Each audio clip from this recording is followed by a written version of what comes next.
Assalamualaikum warahmatullahi wabarakatuh. Salam, Om Swastiastu, Namo Buddhaya, dan salam kebajikan. Kami dari kelompok 3, perkenalkan nama saya Filza Biatika. Saya Nur Anissa Asad. Saya Carla Injelia Barana. Saya Nur Fadila. Saya Asrianti Wulandari. Berikut adalah video dan hasil wawancara dari salah satu pelaku UMKM yang kami wawancarai. Laporan pengantar manajemen, wawancara usaha UMKM, dosen pengampu Bapak Hendra Saputra, SE, MSI. Anggota kelompok 3, Angel Wahyuni, Carla Angelia Barana, Asrianti Wulandari, Nur Anissa Asad, Nur Fadila, Filza Dwi Atiko. Latar belakang. Usaha mikro, kecil, dan menengah atau UMKM memiliki latar belakang yang kaya dan penting dalam perekonomian global.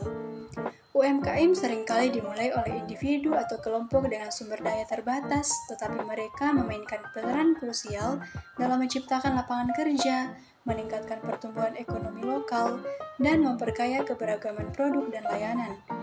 Dengan teknologi dan konektivitas yang semakin berkembang, UMKM juga dapat memanfaatkan platform digital untuk memperluas jangkauan mereka.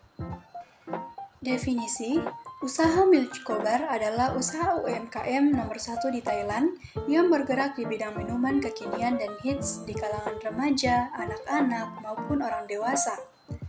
Usaha ini berfokus pada variasi minuman coklat dan berbagai jenis minuman lainnya. Usaha ini juga memiliki menu snack-snack yang bervariasi sehingga cocok ditemani dengan minuman hits dari menu Milk Kobar tersebut. Usaha Milk Kobar. Berikut adalah hal-hal penting hasil wawancara dari salah satu UMKM yaitu Milk Kobar. Nama owner Suci Ayu, nama usaha Milk Kobar atau Milk Chokobar, pusat usaha Jakarta Indonesia, alamat usaha BTP Jalan Kerukunan Raya, total pegawai saat ini 2, shift pagi sampai sore dan sore sampai malam. Alasan mendirikan usaha Milk Kobar.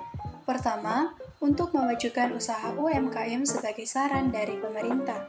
Kedua, untuk membuka lapangan usaha.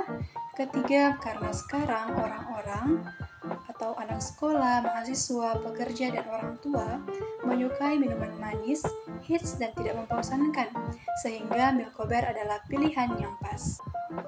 Manajemen, pemasaran online, melibatkan penggunaan internet dan berbagai platform online untuk mempromosikan produk atau layanan. Kedua, pemasaran offline, merujuk pada berbagai strategi pemasaran yang tidak melibatkan penggunaan internet atau platform online. Keuangan, manajemen keuangan melibatkan pengelolaan aspek keuangan suatu organisasi atau entitas untuk mencapai tujuan keuangan yang ditetapkan. Orang yang bertanggung jawab dari mengelola keuangan di Milk Kobar adalah owner dari usaha itu sendiri, yaitu Ibu Suci Ayu. Kelebihan, pertama, peminat yang lumayan luas. Kedua, berpotensi mempunyai keuntungan lebih. Ketiga, menciptakan inovasi dan kreativitas. Keempat, fleksibilitas menu. Dan kelima, keterlibatan komunitas dan kemitraan. Kekurangan, pertama, ketergantungan pada tren. Kedua, persaingan yang tinggi. Ketiga, siklus hidup produk yang cepat. Keempat, bergantung pada musim atau musiman. Kelima, rencana pemasaran yang tidak tepat. Dan keenam, keterbatasan supplier atau bahan baku. Solusi dari kekurangan. Pertama, ketergantungan pada tren. Solusi, diversifikasi menu atau selalu mengikuti tren terbaru untuk tetap relevan. Kedua, persaingan tinggi. Solusi, fokus pada diferensiasi, baik melalui inovasi rasa atau pendekatan pemasaran yang unik.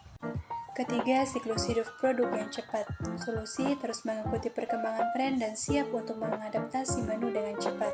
Keempat, bergantung pada musim atau musiman. Solusi, menyesuaikan menu atau menawarkan variasi yang sesuai dengan perubahan musim. 5. Rencana pemasaran yang tidak tepat. Solusi, melakukan riset pasar, memahami audiens target, dan mengoptimalkan strategi pemasaran. Keenam, keterbatasan supplier atau bahan baku. Solusi, memastikan hubungan yang baik dengan pemasok, mencari opsi bahan baku alternatif, atau membentuk kemitraan yang lebih kuat. Akar masalah dan solusi. Berikut adalah akar masalah yang berkaitan dengan desain struktur, organisasi, kekuasaan, kewenangan, tanggung jawab, delegasi, serta faktor individu dalam usaha minuman. Pertama, tidak jelasnya struktur dan tanggung jawab. Solusi membuat struktur organisasi yang jelas dan dokumentasi peran dan tanggung jawab masing-masing. Kedua, ketidakseimbangan kekuasaan.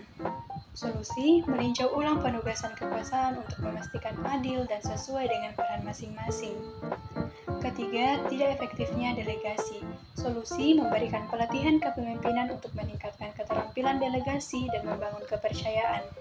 Keempat, ketidakjelasan proses pengambilan keputusan. Solusi menetapkan proses pengambilan keputusan yang transparan dan melibatkan pihak yang terkait.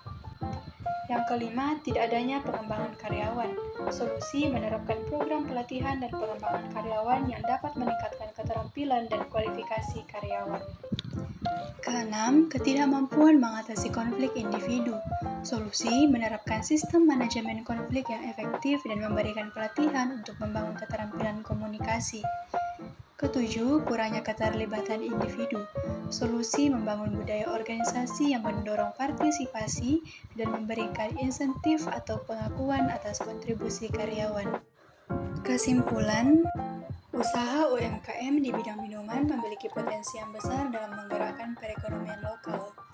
Melalui kreativitas dalam pengembangan produk, pemasaran yang efektif, dan penerapan strategi bisnis yang cerdas, UMKM minuman dapat mencapai kesuksesan yang signifikan.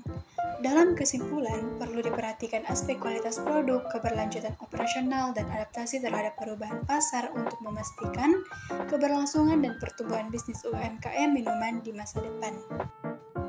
Saran, pertama, menginovasi produk, kedua, memasarkan produk secara digital, ketiga, memperhatikan kualitas dan konsisten, keempat, memperhatikan respon terhadap umpan balik, kelima, pemantauan persaingan, dan yang keenam, fleksibel dalam strategi bisnis.